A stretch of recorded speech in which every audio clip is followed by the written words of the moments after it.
Can you build a paladin who only makes ranged attacks? I mean, of course you can, but would they be any good? Well, actually, yeah. In fact, at one point, the ranged pally that we're going to build today does more sustained damage than any other build I have ever done. Keep watching, see for yourself. Welcome to D4.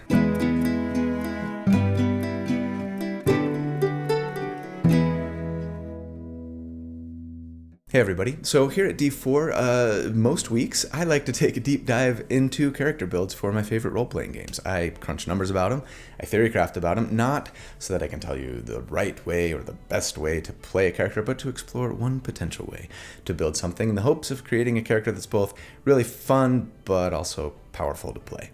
So if you also enjoy creating characters for your favorite role-playing games, or if you just really like theory crafting, or if you're looking for tips or ideas on how to build something that you're thinking about playing, then welcome home.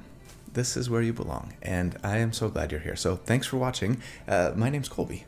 Okay, so ever since I started this channel 5 years ago, holy crap, I've had Ranged Paladin on my to-do list, and I've never done it. Which is a little odd, actually, because, I mean, I've done plenty of builds that are like trying to take something that isn't necessarily really great mechanically at first glance, and then trying to optimize it the best that I can anyways, right? But every time I sat down to take a stab at a ranged pally, I would just get frustrated and bounce off it. The main reason was because under the 2014 5e rules, smiting required you to make a melee weapon attack specifically. And in case you've forgotten, in 2014, as per Jeremy Crawford and the Sage Advice Compendium, that specifically meant making a melee attack with a weapon. And I hated that arguably the class's most defining quintessential feature just ended up being a totally worthless non-feature as a result. But then the 2024 rules came out, and all of a sudden, a paladin attacking from range was a lot more viable. Why? Primarily because things like the smite spells, though in some ways they did get nerfed, now simply and clearly let us know that we can use them whenever we just hit with a melee weapon. Or when making an unarmed strike, for that matter. Yes, I have unarmed smiter on my to-do list, don't worry.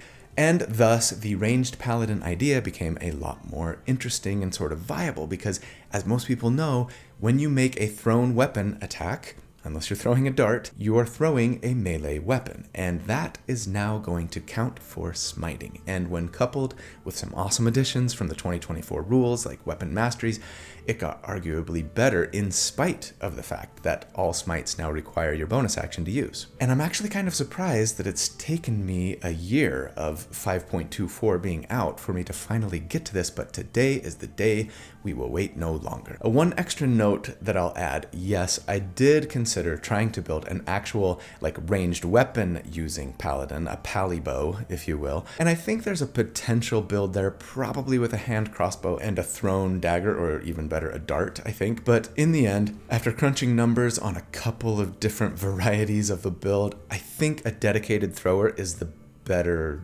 ranged paladin, at least for damage. So that's the one that I wanted to tackle first.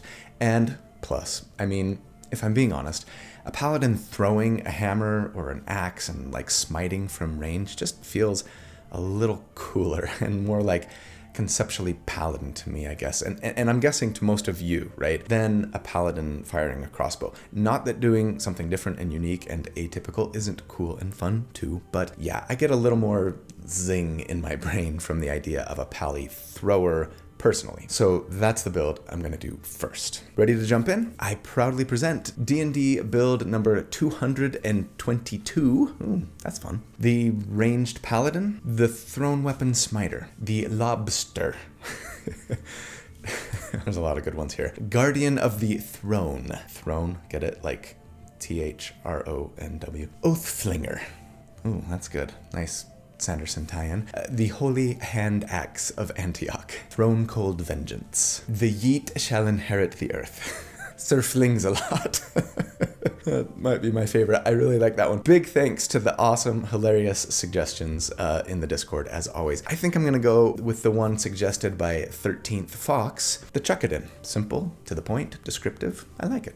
Huge thanks to my good friend Randall Hampton for the fantastic artwork that he put together for this build. He does this every week, but man, this one was awesome. Check out that total Thor vibe, right? I love it. If you'd be interested in seeing the other stuff that Randall does, or potentially even reaching out to try and commission him to create some art for your character or your entire party, I'll put links in the video description as always on how to do so. If you like this shirt and you're comfortable with the level of snark, in case you missed the announcement, it's available on my new merch store. Check the video description. Right now we only have a couple of t-shirt options up there, but we'll be adding stuff in the future. If you've got a great idea for something, let me know in the comments. At level 1, for our starting class for this Paladin Chucker, we are starting fighter. Of course we are. Actually, this isn't a no-brainer by any means. It slows down our extra attack a bit, our aura of protection, and other important pally things. It's just, on this build, I am going to want a lot of fighting styles. Like, a lot. And 1 level into fighter is one of the easiest ways to grab one. And since, we'll be concentrating on a spell most of the time, having Constitution saving throw proficiency by starting fighter feels to me like a good call. Doing this also will make us do more damage than we otherwise would from levels 1 to 8 generally. Going straight Paladin instead would make us hit a little bit harder from like levels 9 to 11, however. Plus, get us all of our important pally things 1 level earlier, right? So what's more important to you? I'm going to opt for slightly better damage in the early games, since for most of us, that's most of the levels that we'll even play in our campaign, right? Especially since, doing this will give us Constitution saving throw proficiency to help protect our concentration. But feel free to beeline pally if you really want to. As for our species, I'm going to say go Goliath here, a Fire Goliath specifically, but honestly, you can just PYF, pick your favorite. A Fire Goliath is kind of becoming my default species when I don't have a really compelling reason to take something else, because I like the little bit of extra fire damage. A D10, we can apply it to an attack, proficiency bonus times per day, but the damage isn't huge necessarily, at least, not in later levels, right? So sure, grab a species that can teleport if you think that's more important, or who can fly, whether right away or eventually, or a halfling for luck, or a dwarf for more hit points, or a human for an extra origin feed, or a tiefling because you really want to play a tiefling. Play what you want. Goliath gives us a very slight damage edge over the rest, so here we are. For our background, as always, I say, take an old one or a custom one if you can, but if you can't, I think I'd probably go Entertainer here. It's one of the only backgrounds that lets us bump both our strength and our charisma, which I really want to do, and the origin feat it offers is really one of the best, I think, Musician, right, which says that after a short or long rest, we can play music for our allies and give a number of them equal to our proficiency bonus, Heroic Inspiration.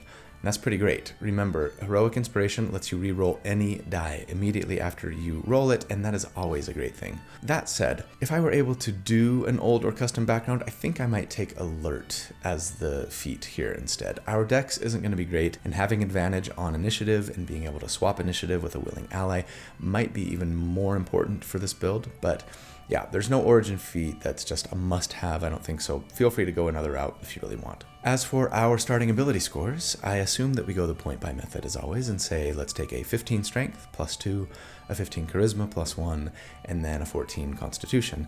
That's going to leave you with a bad wisdom and a dexterity. It's a good thing we're a paladin for those saving throws, right? Or at least we will be. For starting equipment, I'm going to say grab some chainmail, a shield, and then like a bunch of hand axes and light hammers, because at Paladin 1 we get weapon masteries, and so we could with the hand axe get the Vex weapon mastery. The reason that I say let's use hand axes is because it's one of the hardest hitting thrown weapons. It does a d6 compared to the usual d4. Javelins and spears do d6s too as thrown weapons, but they're not light, and we really want light weapons, because if we only throw light weapons, then we can go like with 2-weapon fighting, right? Now Vex isn't going to do a lot for us as a Vengeance Paladin eventually, because it says that if you hit with it, the next attack you make will have advantage, but of course we will hopefully anyways always have advantage anyways.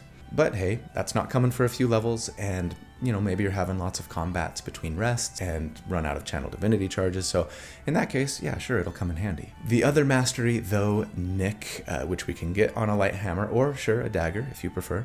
Light hammer feels a little more paladin-esque to me, but do what you want. This is much more important. It says that if you're only using light weapons, then instead of using a bonus action to make that extra attack that we get from using light weapons, we can make the attack as part of our action. Now, some of you might be thinking, hang on a minute, aren't we required to use 2 different hands when we're essentially 2-weapon fighting? But the answer, actually, is no. Here's the description in the player's handbook for the light weapon property. Quote, when you take the attack action on your turn and attack with a light weapon, you can make 1 extra attack as a bonus action later on the same turn.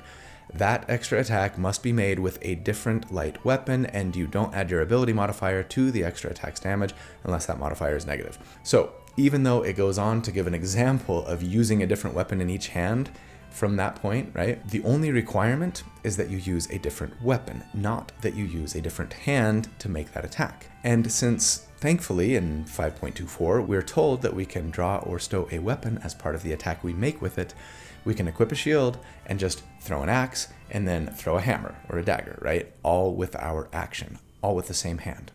Capiche? We actually get 3 masteries as a fighter though. So for the third, I'd probably grab my favorite D8 weapon in case we are stuck in melee to do a little bit more damage and perhaps, trip or slow or sap, etc., right? Okay.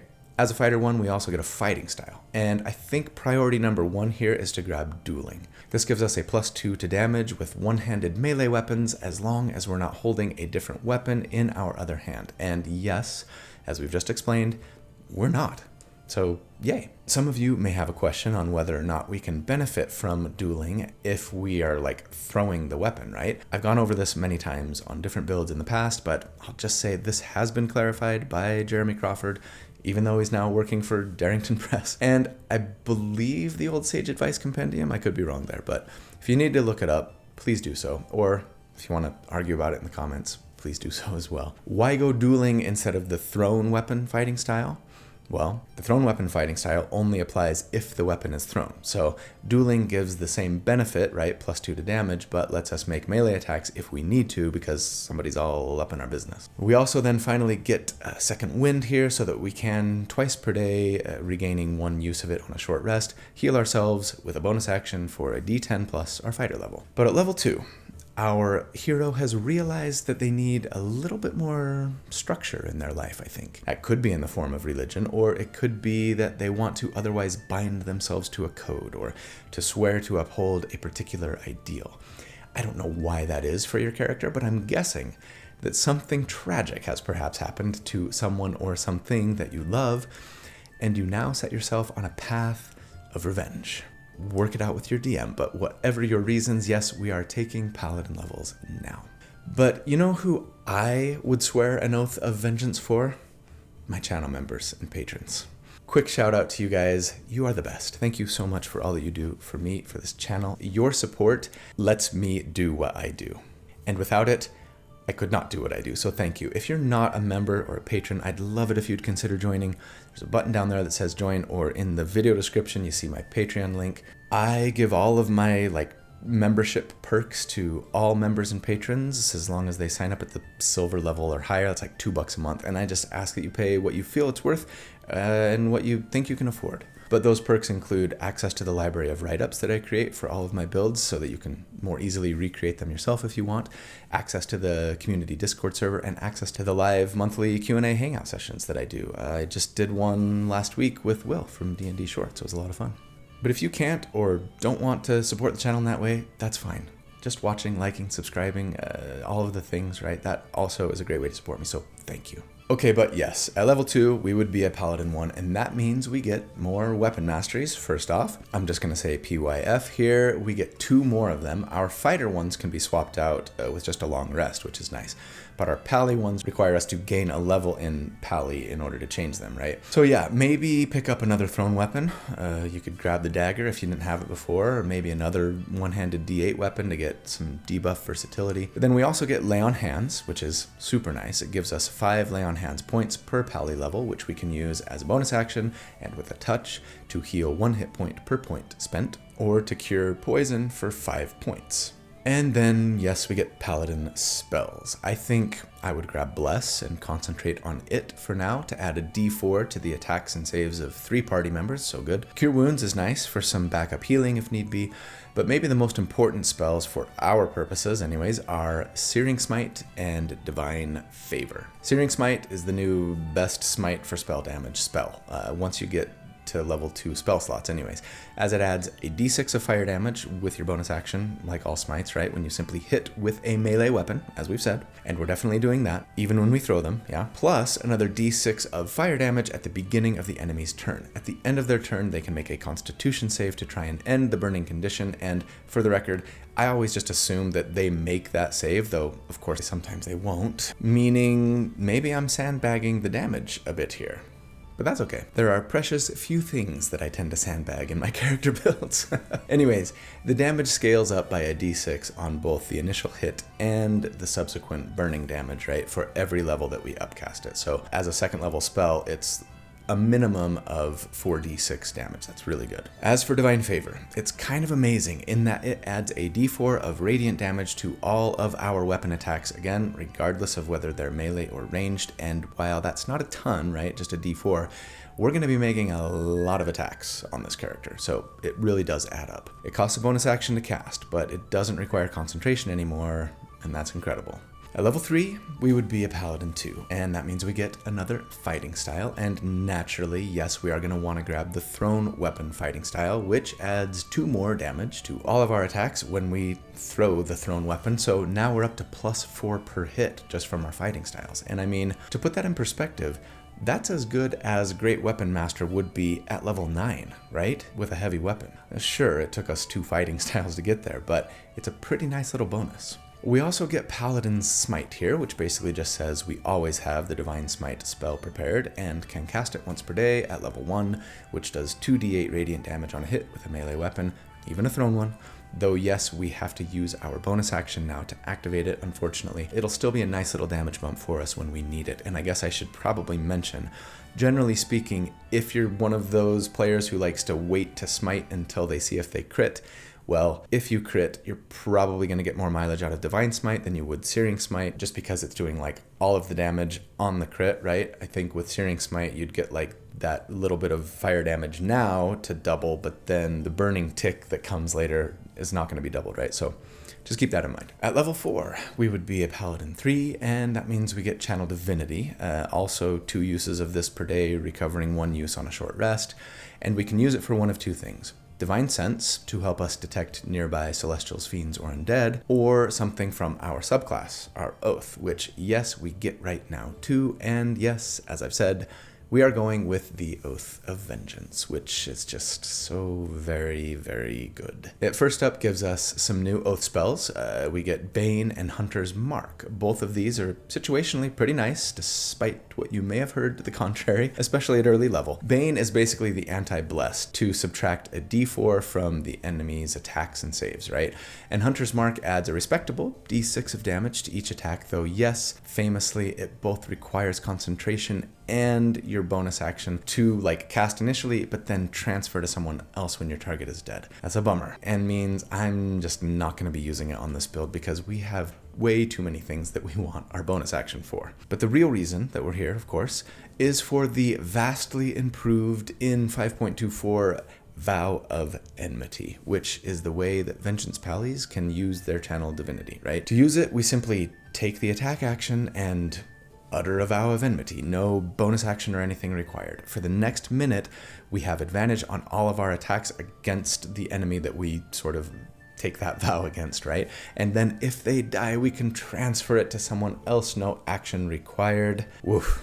Free advantage. Amazing. This is so much better in 5.24. At level 5, we would be a Paladin 4, and that means we get a feat, and in the interest of exploring what's possible damage-wise, I'm gonna say let's take Dual Wielder. Now, again, you may hear this and go, but we're not dual wielding. Surely this won't work for us unless we drop our shield. Well, again, let's take a look at the wording of this feat. First, it bumps our strength by 1 to 18. That's really nice. And then says that when you take the attack action on your turn and attack with a weapon that has the light property, you can make one extra attack as a bonus action later on the same turn with a different weapon, which must be a melee weapon that lacks the two-handed property. No, we don't add our ability modifier to the damage, just like Nick, unless we pick up the two-weapon fighting style, which we haven't yet. But no, there's nothing in here requiring that this bonus action attack be made with a different hand, only a different weapon. And since we're throwing all of our weapons, that's no problem. Unless you've managed to get yourself some kind of boomerang returning weapon, I guess. But in that case, just throwing something else for like this specific attack, right? And yes, as we've established in many past videos, and as per Jeremy Crawford, in case you doubt it, with Nick freeing up our bonus action, grabbing this feat will let us make a third attack now on our turn if we wanted, though 2 of them wouldn't be adding our strength modifier to the damage. Still, all of them are adding 4 thanks to the dueling and thrown weapon fighting styles, plus a d4 if we've got Divine Favor up, so that's pretty dang good regardless. Now, some of you may feel like we'd be better off just smiting with our bonus action. That will be true depending on how many spell slots we have and of what level. We'll get to that during the damage report. Some of you may decide that you do have to be using both hands for some reason, or that the feat doesn't work like I say it does, or you just would rather take a different feat anyways for whatever reason, and to you I say, that's fine. There is a very strong argument to grab something like Mage Slayer, or maybe Crusher, or Charger, or even Heavy Armor Master here if you want. And if you want to, go for it. I'm happy to have the option to get one more attack on my turn if I want or need it. Yeah, in the end, I don't make the rules, I just understand them. Okay, at level 6, we would be a Paladin 5, and that means we get extra attack, meaning that yes, we could potentially make 4 attacks on our turn now, 3 with our action, thanks to Nick, and 1 more with our bonus action, thanks to Dual Wielder. We also get Faithful Steed, which lets us know the Find Steed spell and cast it once per day without spending a spell slot, so we should always have a controlled mount available to us if we want. If we can keep him alive, it's very nice. And then we also finally get 2nd level spells. Vengeance Pallies get Hold Person and Misty Step for free, both really strong when we need them. If you're fighting a humanoid, paralyzing them is incredibly devastating.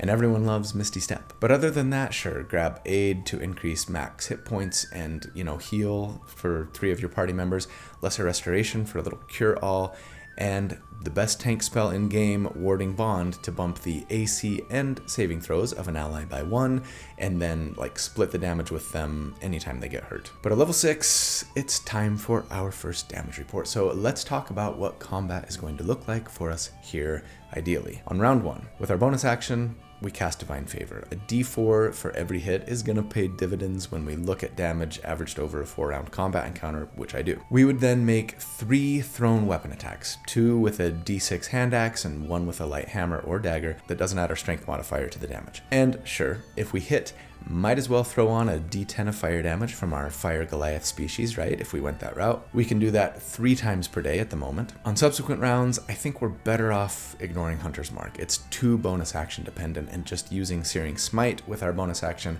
with our 2 2nd level spell slots if we really wanted to go all out on damage. So on rounds 2 and 3, adding a Fire Goliath d10 there too, but then on round 4, we'd just make a bonus action attack instead of smiting. On average, a bonus action attack here is going to do 9 damage for us, which is the same as a level 1 Divine Smite, right? So we might as well save the spell slot, I think. Of course, if you crit with one of your attacks, then smite away, as that would be more, but you know that, of course. Our hand axe attacks then would do 1d4 plus 1d6 plus 8, and our light hammer attacks would do 2d4 plus 4. On the rounds that we're adding a 2nd level Searing Smite, we'd be looking at 4d4 plus 6d6 plus 1d10 plus 20 over the full round at level 6.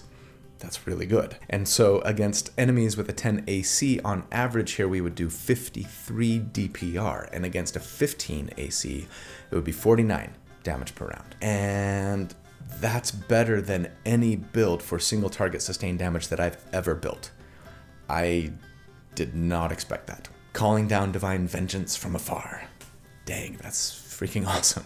Now, To be fair, we are spending a lot of resources here. Half of our spell slots, all of our best spell slots, and all of our Fire Goliath uses, but dang, especially if you're only having one combat encounter per day, you are killing it, literally. So let's see where we go from here. At level 7, we would be a Paladin 6, and that means we get that almighty Aura of Protection, which many would argue we should not have delayed even by a single level. It adds a bonus to the saving throws for you and all of your allies within 10 feet, equal to your Charisma modifier, so long as you are not incapacitated. So very, very good. But I think that at level 8, yeah, I might dip back into Fighter just for a quick sec. I mean, come on. Action Surge is just right there. And do you know what getting to take a whole nother action on our turn once per short rest would do for even our average DPR? Quite a bit. 2 hand axe attacks with Divine Favor going is about 28 damage. 7 per round over 4 rounds. That's not nothing. And yeah, being able to burst when we need is pretty dang nice, so I say we grab it. Of course you can just stay in Paladin if you want, but hey, at Fighter 2 we also get Tactical Mind, which is some nice utility, letting us spend a use of our second wind to add a d10 to a failed ability check now, only using up the charge of it if we thus succeed. Pretty nice. But at level 9, yeah, back to Pally, meaning Paladin 7. As a Vengeance Paladin, that means we get the probably least impressive of our subclass features, Relentless Avenger, which just says that if we hit with an opportunity attack, we can reduce the target speed to 0 until the end of the current turn and move up to half our speed without provoking opportunity attacks ourselves. It's not terrible. I just don't know how often we're getting opportunity attacks, frankly, especially if we're trying to stay at range, right? At level 9, it is time for our next damage report. Since last check, we haven't done a ton to scale our damage. We're going to Action Surge right on round 1, I think, and then, we have picked up one more use of our Fire Goliath damage, so we can use it once every round now if we wanted, plus a third second level spell slot, meaning we could Searing Smite on rounds 2 through 4 now. And so, averaged over 4 rounds here, we would, against a 10 AC, do 63 damage per round, and against a 16 AC, it would be 58 DPR. So, I mean, that's about a 20 to 30% increase compared to last time, depending on the enemy AC, even more at the really high enemy ACs, and that's not bad. But it definitely keeps us in check a bit, putting us more like mid-tier 1 compared to other sustained damage builds that I've done to date. Feels a little more reasonable, but still amazing. And I mean, hey, we've got Aura of Protection, and heals, and plate armor with a shield, and a little utility, and solid burst capabilities. We are, in a word, amazing. Does it scale? Well, let's keep going and find out. At level 10, we would be a Paladin 8, and that means we get another feat so that we can finally cap our strength at 20.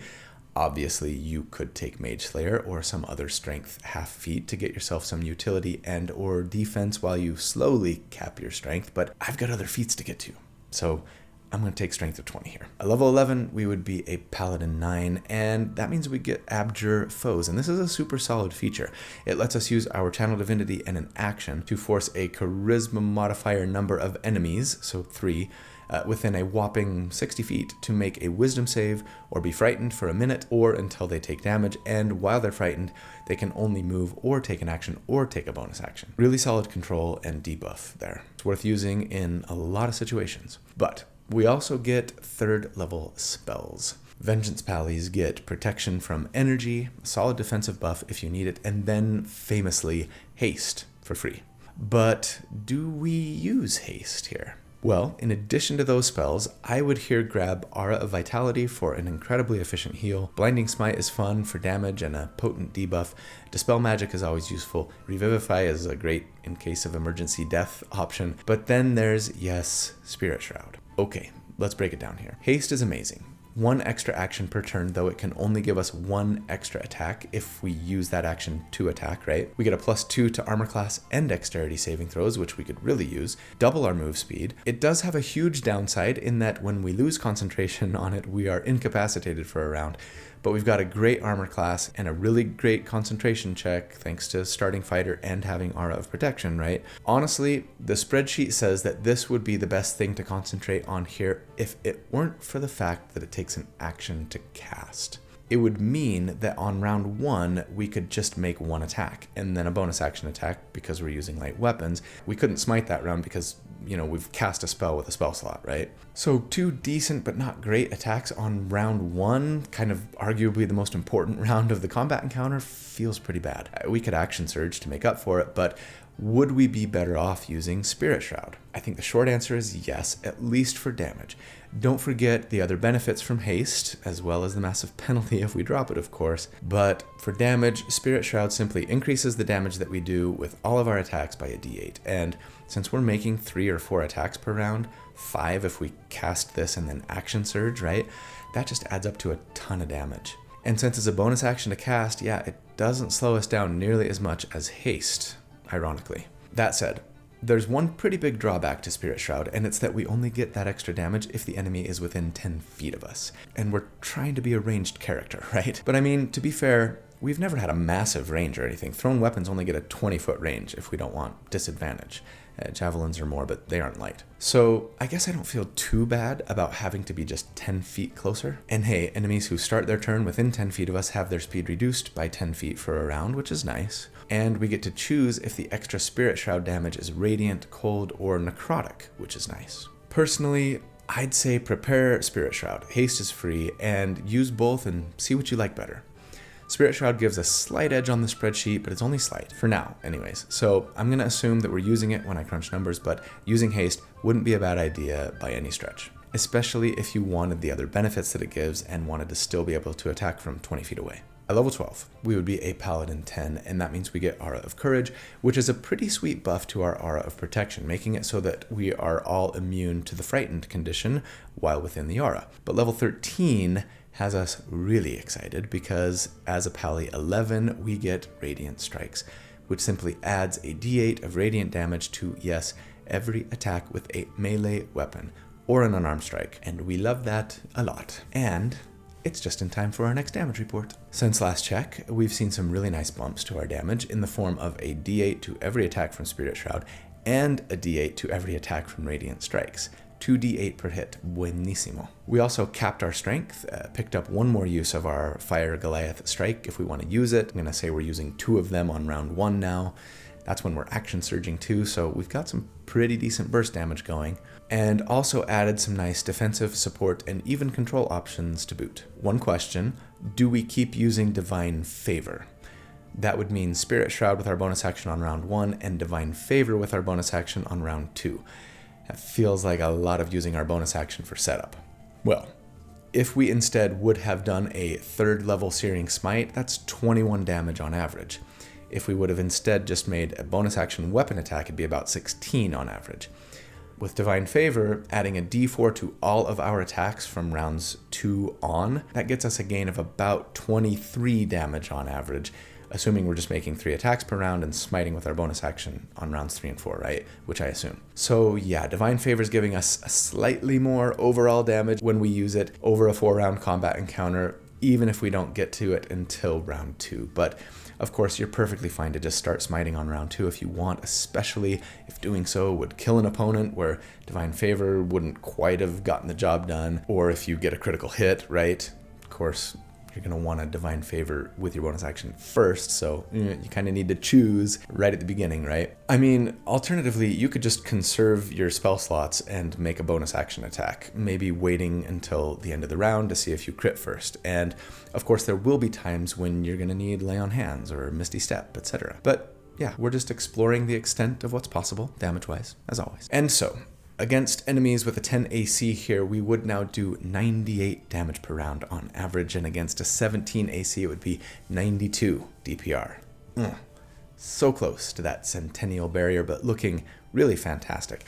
Staying about mid-tier 1 compared to other DPR builds that I've done to date at this level, with all of the lovely benefits that come from being a Paladin with Action Surge, right? Including burst, buffs, really high durability, support, and even a little control potential. We're freaking awesome. Do we stay awesome through the end game? At level 14, we could benefit from a little more multiclassing, but I think we stay Pally for just a bit at least, because as a Pally 12, we get another feat, and You know what I want to take? Actually, I'd love to take a bunch of different feats, but I'm curious to see what would happen if we took the 2-weapon fighting style feat. Remember, fighting styles are feats now, and as long as we have access to them by being a fighter, paladin, or ranger, we can take another one when we get a new feat. Some of you are going to think me crazy for wasting a feat here. And you may be right, honestly. I'm not convinced that I would actually do this in game. I'd love to get our charisma up, among other things, but in the name of damage, it's honestly not the worst move. With the Nick weapon mastery and the potential to make a dual wielder bonus action attack, the 2-weapon fighting style could be adding 10 damage per round for us now that our strength score is capped. And honestly, that's not nothing. I think it's probably the best thing we could do for our damage at the moment, so I'm going to assume that we're going that route, even if it makes you roll your eyes a little bit. As always, feel free to make a different choice here if you want. Oh, and for those who, again, are feeling like this should require us to use a weapon in each hand, nope. Again, the wording here is simply, when you make an extra attack as a result of using a weapon that has the light property, you can add your ability modifier to the damage of that attack if you aren't already adding it to the damage. And yes, once again, Jeremy Crawford let us know that this would apply for both Nick attacks and bonus action attacks granted by the dual wielder feat. But yeah, I do wish that they would hammer that home in a Sage Advice entry or something. As always, feel free to argue about it in the comments. At level 15, we would be a Paladin 13 so that we can get 4th level Paladin spells. Vengeance Pallies get Banishment and Dimension Door for free. Honestly, 2 really great spells for control and utility, but beyond that, I would grab Find Greater Steed so that our mount could fly. Sweet. Staggering Smite is fun to potentially stun an enemy when you smite them. Death Ward is always great to keep you on your feet a little longer when you otherwise would have died. But yeah, good choices here. 4th level spells, awesome. At level 16, though, on the one hand, you could, of course, just stay Paladin. Lots of great reasons for doing so. Restoring Touch is a great way to basically add greater restoration to your lay on hands. But maybe above all for us, Vengeance Paladin 15 would get us Soul of Vengeance, which would really increase our chance of getting a reaction attack every single round, which would do really nice things for our damage. But I think we get even just a little bit more damage out of taking sorcerer levels here. Keep in mind that Spirit Shroud scales up to 2d8 damage per hit if we upcast it as a level 5 spell. And if we want to get there by level 17, where I always end my builds, right, we need levels in a full caster now. Thankfully, we can still get there as a Pally 13 like Sorcerer 2 because of the fact that in 5.24, when calculating spell slots for multi-classing casters, with a half-caster like a Paladin or a Ranger, you take the total levels of that half-caster class, divide by 2, and round up now. Very nice. So sure, stay Pally if you want, or sure, go back to Fighter and grab a subclass and another feat. But let's explore what happens with a Sorcerer dip instead. So as a Sorcerer 1 here, we get Innate Sorcery, which we won't be using. It costs a bonus action, and then for a minute increases our Sorcerer spell DC by 1 and gives us advantage on our Sorcerer attack spells. We can't afford the bonus action and already have advantage. But we also get Sorcerer spells here, and this is part of the reason why I wanted to go Sorcerer, because we can get Shield, if we really needed the defense to increase our AC by 5 for the rest of the round with our reaction when we get hit, right? Always nice. But I'm more interested in Booming and or Green Flame Blade here. When you cast those spells, you also make a melee weapon attack and then get to add, at level 17, 3d8 damage to the hit, plus more damage if they move for Booming Blade, or more damage to a nearby enemy if it's Green Flame Blade, right? The big drawback with these spells here, of course, is that yes, they only work if the enemy is within 5 feet. And since I promised that this was going to be a ranged paladin, I am not going to assume that we're using it, even when I do my final damage report, even though I think in-game I probably would fairly often. You can make a melee attack with that hand axe. But yeah, it just feels a little like cheating. Breaking concept, right? Not gonna do it. And I'm already kind of skirting the line by using Spirit Shroud with its 10-foot requirement. So anyways, I would learn it and keep it handy for when you are in melee. At level 17, we would be a Sorcerer 2, and that means we get a Font of Magic, our sorcery points, of which we get 1 per sorcerer level, but we can cannibalize spell slots to get more, and that no longer requires a bonus action. And then yes, we get meta magic, so we can enhance our spell casting, and yeah, Quicken Spell lets us spend 2 sorcery points to cast a spell with a bonus action. That usually costs an action, right? And that means we could quicken a booming or green flame blade, and who needs to use a bonus action to smite when you can do that and add 3d8 damage to another attack without spending any additional spell slots? Unless you're spending those spell slots to get the sorcery points to do this, I guess.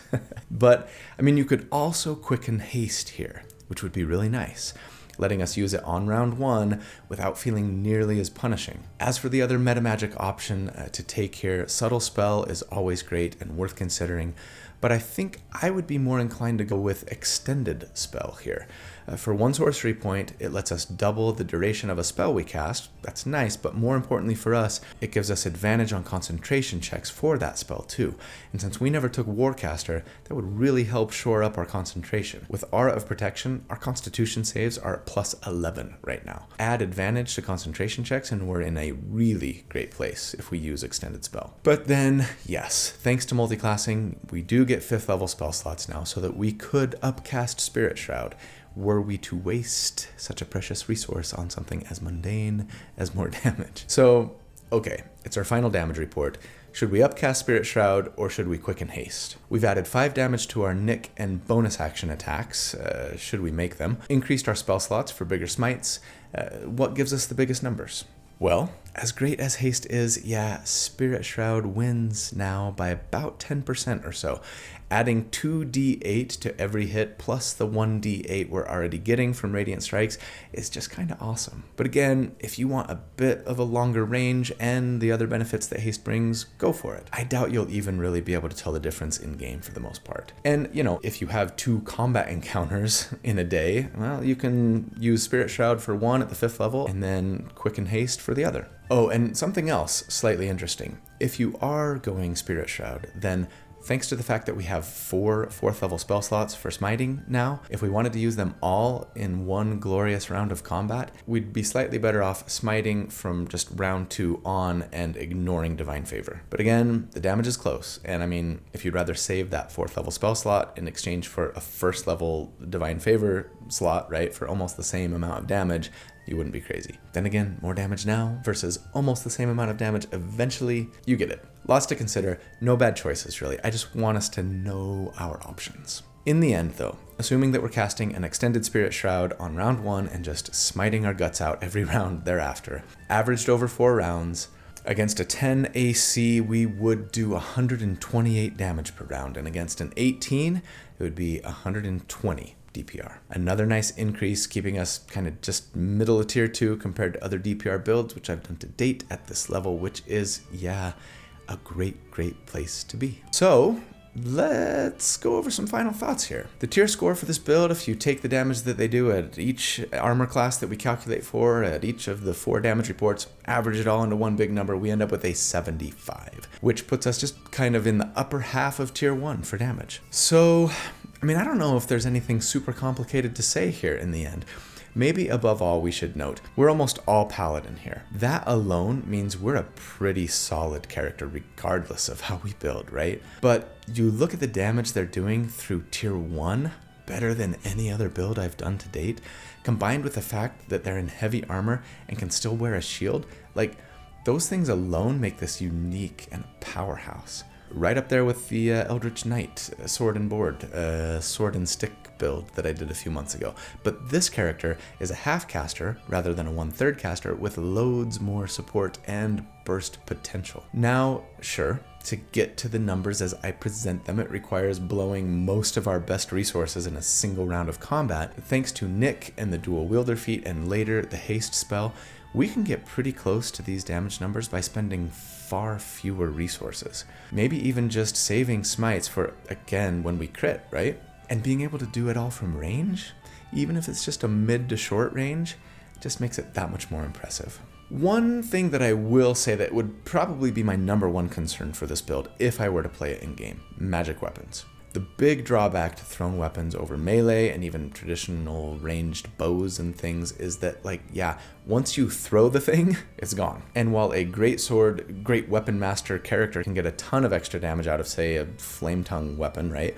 We're basically throwing 3 or 4 different weapons every single turn, meaning we'll both need to keep a hefty supply of them on hand. And yeah, I mean, good luck convincing your DM to give you 20 flame tongue hand axes so that you can get through a whole combat encounter, right? The easiest solution to this, of course, is to try and get a returning weapon a la the old Artificer Infusion. And I'm very willing to bet that the vast majority of DMs would allow you to have a returning weapon if you talk to them about it in this, like a session 0, and explain the concept that you were going for, assuming everyone else was going to be getting magic weapons eventually who wanted them, right? But yeah, without that, it's going to be very hard for the build to keep up with other weapon users once they start getting those really great weapons, right? And don't forget, we need to be throwing at least 2 different weapons if we want to take advantage of Nick, dual wielder, and later the 2-weapon fighting style if you go that route. So here's hoping you can find 2 returning weapons eventually, right? And maybe eventually they can get to better than a +1. But as long as you can overcome that hurdle, I honestly think this character is one of the best overall builds that I've ever done. They kind of have it all. Defense, burst, sustained damage, support, utility, and even a little control potential. And it's not like they're a jack of all trades, master of none. It's like jack of all trades, master of one at least, because the damage they are hurling at their foes with all of their vengeful fury is among the best I've ever seen. So yeah, guess which build just moved to the top of my to play list. I swear I update that thing every week. But anyways, that's the build for the week. I hope you enjoyed it as much as I did. Man, I really want to play this thing in game. I love you guys. Thank you so much for everything that you do to support me. It means the world to me, it really does. I hope you have a fantastic day and a great week. And if you don't, please don't give up. Hang in there. You've got this. I hope that you will do good and be kind, and that I see you again very soon. But until then, take care. Bye.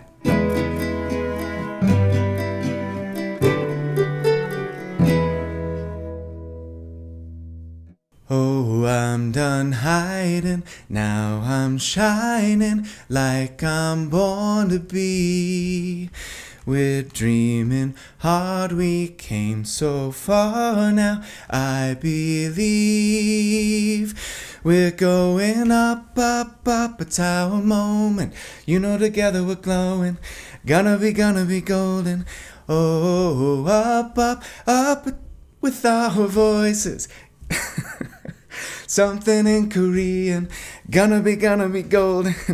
Oh my gosh. If you have preteen or teenage girls in your home, I'm sure you know, and you may know otherwise, the insane power and wonder of the K-pop Demon Hunters. And it's one of those things, it's like the first time you hear it, you're like, what's this? Okay. And then, by the 10th time, you're like, turn it up! This is my jam! Didn't Ginny had a video on like the what are they called? The bad guy boy band. Saja Boys? Okay. Hey Siri, put yourself in airplane mode. Okay. I told you to go in airplane mode, Siri. I need to sneeze. Oh, that's better than any build for single target. Okay, we're just exploring the extent and even a little control potential. Pally 13 as a, I would prepare it. I would learn it if you. So yeah, guess which build just moved to the top of my